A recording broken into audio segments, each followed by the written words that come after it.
So real quick, trying to put the AC compressor bracket on, and it looks like it clears the motor mount, but not the bracket that I added. So you can see the half of the hole right there, heavy bracket. So I'm gonna trim that a little bit.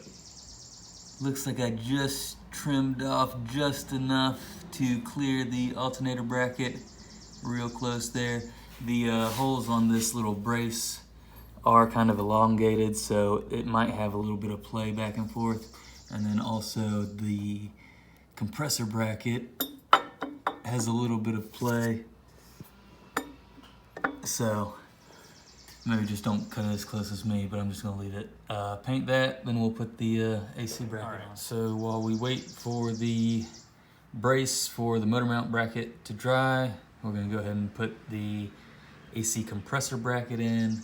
We've got a total, I think, of 5 bolts.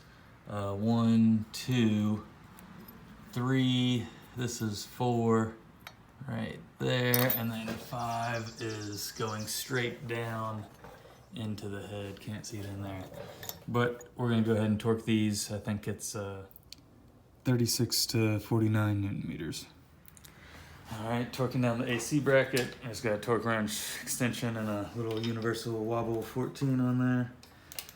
Makes it a little easier to get in there. Maybe need to turn the torque wrench on. 49 Newton meters.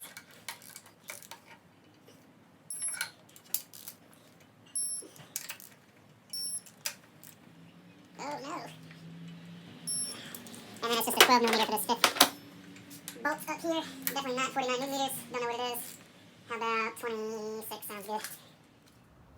All right, so now we're over here on the right side, or the passenger side of the engine block. That on the right side is the naturally aspirated bracket that holds, So I believe that holds the injector cooling fan and maybe a bracket for one of the coolant pipes.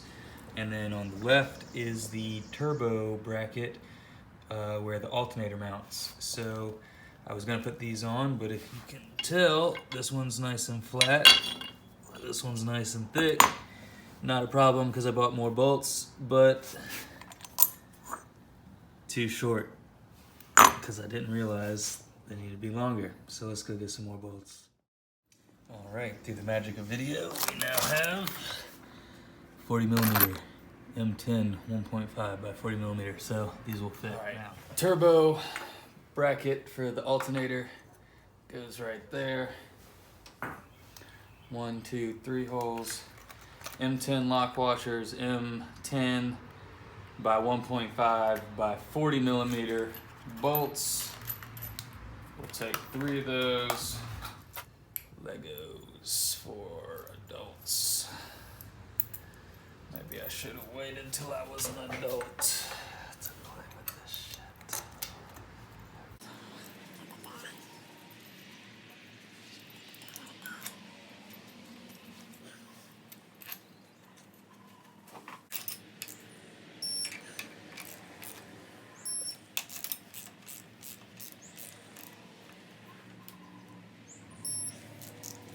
Alright, was this the alternator bracket?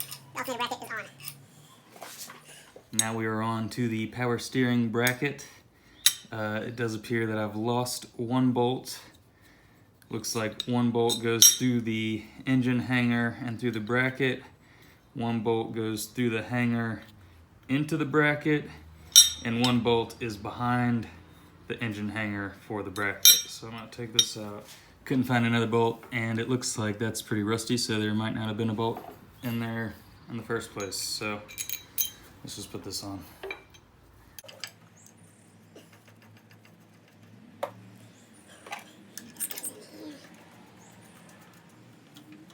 Does this go in here and start? That's a good question. You know what?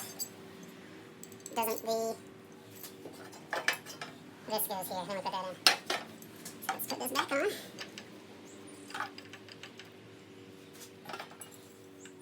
If we put that on, we won't be able to tighten that bolt. So, now that we're through this other bracket, it might not bottom out. It's close. Okay.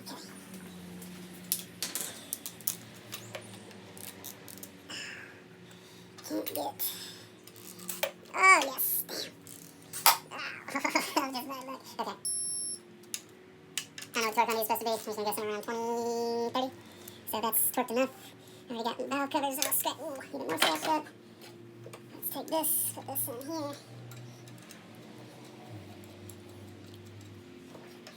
Tighten this one. 20 something, 30-ish. Something here and just go about 35. This should be good. Alright, those brackets are on. Power steering bracket, lift eye. Let's see what else we gotta do.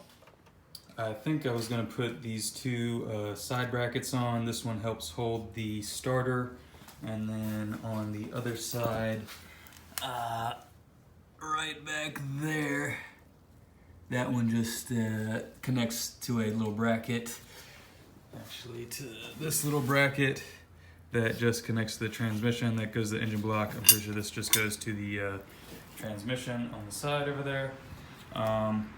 But since the transmission is out, I'm going to leave them off so that when I am installing the transmission, I have a little more wiggle room to get in there and move around.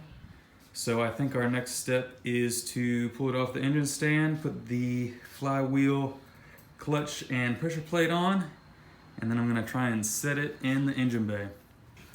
I'm also going to go ahead and put the 3-inch modified, everything's modified, 3-inch modified, what is this, exhaust flange, turbo exhaust flange, and also got a gasket. This actually came from Gino's garage. That actually wasn't too far away from me here in Atlanta, Georgia. So we'll put all this on real quick. Looks like it only goes on one way. So,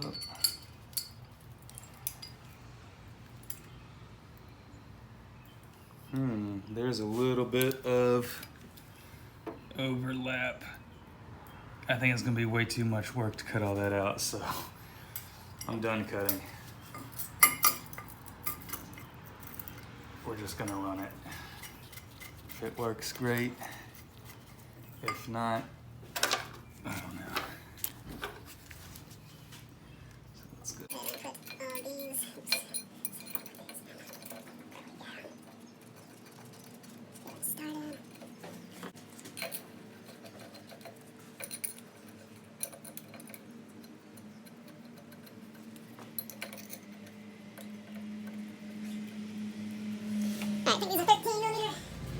Alright, closest thing I could find for the torque specs for these bolts for the exhaust flange to the, I don't know, exhaust side, hot side of the turbo is around 34 Newton meters. Since this is kind of warped, I'm going to bump it up, maybe we'll go all the way up to 45. All the way to 45!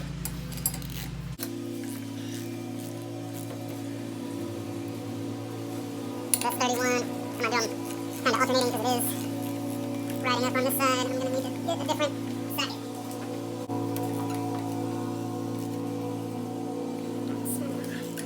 Alright, so far I've got those two at around 35 Newton meters.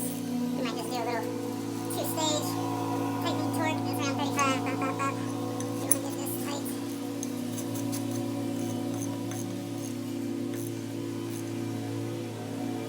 That's around 35. The fifth bolt. We'll go ahead and go all the way to 45 Newton meters. You know what? That felt real tight. I'm only going to go to 40.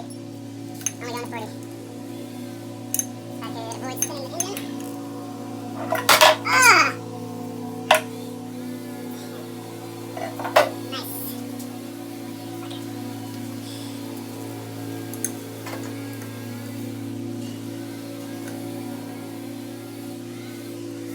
39. I'm going to stop at 39.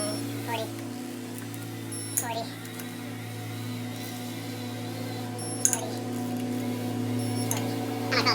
Alright, I do need to torque the oil drain flange as well. I think that's somewhere around, supposed to be somewhere around 24 Newton meters. Yeah. So,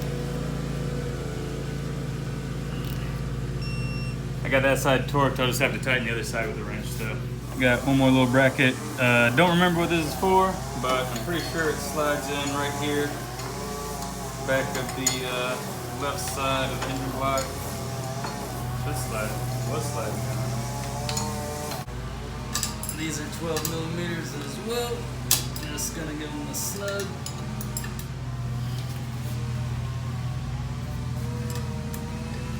Also, now that I have the AC compressor bracket on and lower intake manifold on, we can install these last 3 screws for the timing cover. One right there goes to the middle into the lower intake. One right there goes into the AC bracket, and one right underneath it. Why can't I see this on camera? One right there, one right there. I'm gonna screw them now. They are in and snug. A little clip for the CHTS sensor.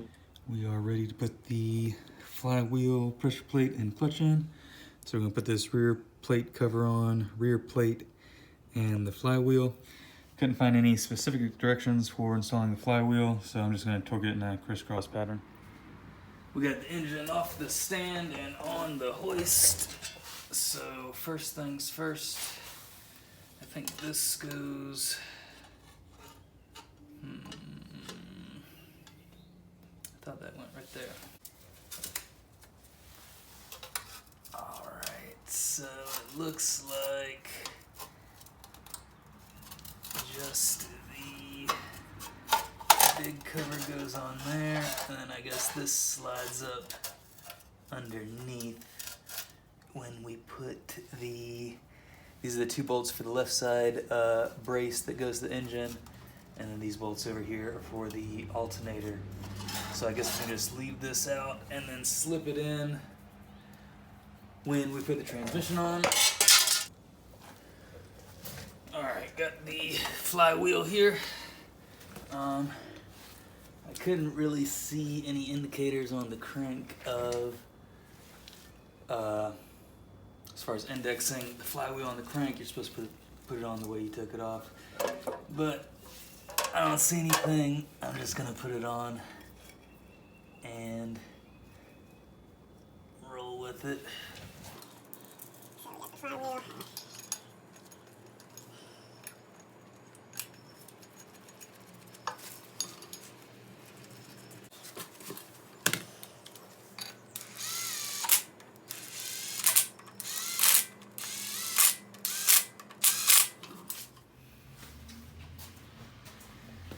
Alright, so I got a big pry bar right here, angled on the, in the teeth, braced against the exhaust manifold, passenger side. So we're just gonna torque them all like this to about 100 Newton meters.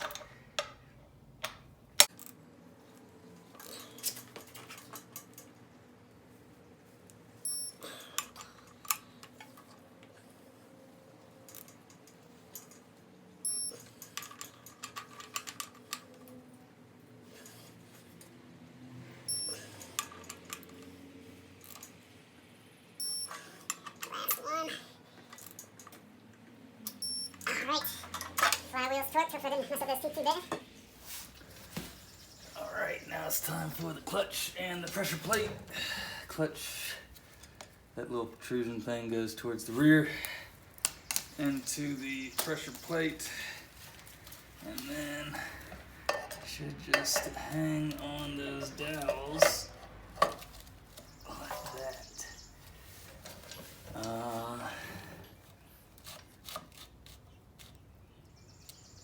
Clutch alignment tool is something I don't have, so what I think I'm gonna do is just run all these in, and then when I go to my friend to ask him for his transmission jack, I'm pretty sure he has a bunch of clutch alignment tools, very likely for a Nissan, so I'll just pick up one of those from him.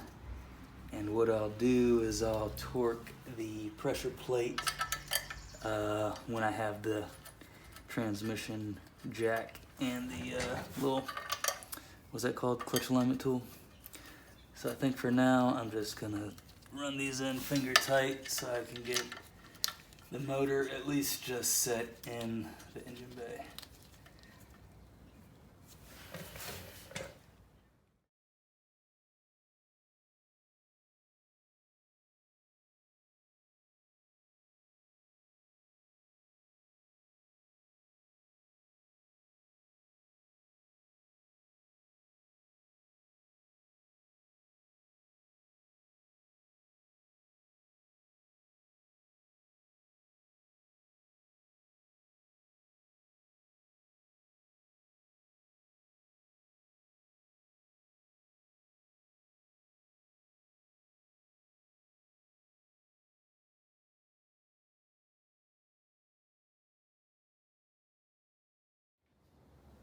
It is resting in there.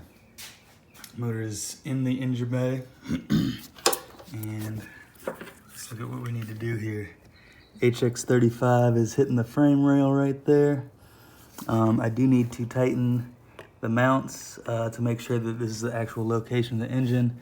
And then also make sure it's aligned in the back with the transmission so that, you know, the right angle, it's at the right angle and not just hitting because it's leaning back too far. If I lift it up, that exhaust manifold, it just barely rests and hits that frame. We're hitting right there on the exhaust side of the turbo, right on the flame rail. It's about to be the flame rail. Right here on the frame rail, right in that area. Can't reach my finger all the way. Right there is where we're hitting. So I'm just gonna put a couple marks, and I'm actually just gonna notch this out kind of big, just to leave ample room right after I cleaned it up and painted it. So let's do that. So there's my little mark for the turbo. But as you can see, if we only use this hole and this hole to mount the wastegate bracket, it looks like we might even be able to just cut that whole protrusion, this whole thing out, and just grind the turbo exhaust side of the housing down. That's a lot of metal. This is probably like cast iron or something, but that could be an option if we didn't want to cut the frame rail. All right, here we are in the engine bay. I think what I'm actually gonna do is just try and cut out a symmetrical piece of angle and then just flip it around and weld it, and then see if I can find some little square pieces for the two sides. But if we're measuring back from the frame rail, just for reference, we're about 6.5 inches to 11 3/4, 1 inch up. So I'm gonna try and make a symmetrical cut and then flip around and weld it.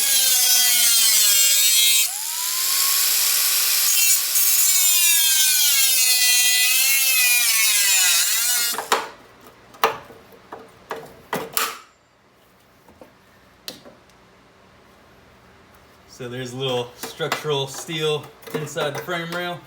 One little spot weld I didn't see, but not too bad. We'll just hammer that in, maybe cut it out, or just knock it back and flip this around and weld it back in.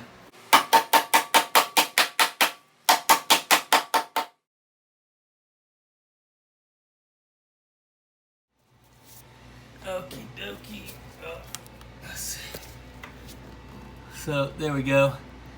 Pretty ugly, not great at welding. I did the top and wasn't even close, so I ground it down, then ground the bottom two seams a little closer and tried to do a little bit better on the bottom. It's close. I think it's good enough just to hold there. Might be a little bit more support than what it was. Got tired of welding, so I'm not gonna cut out little squares or anything. I'm just gonna leave it like that and clean up just a little bit and paint it.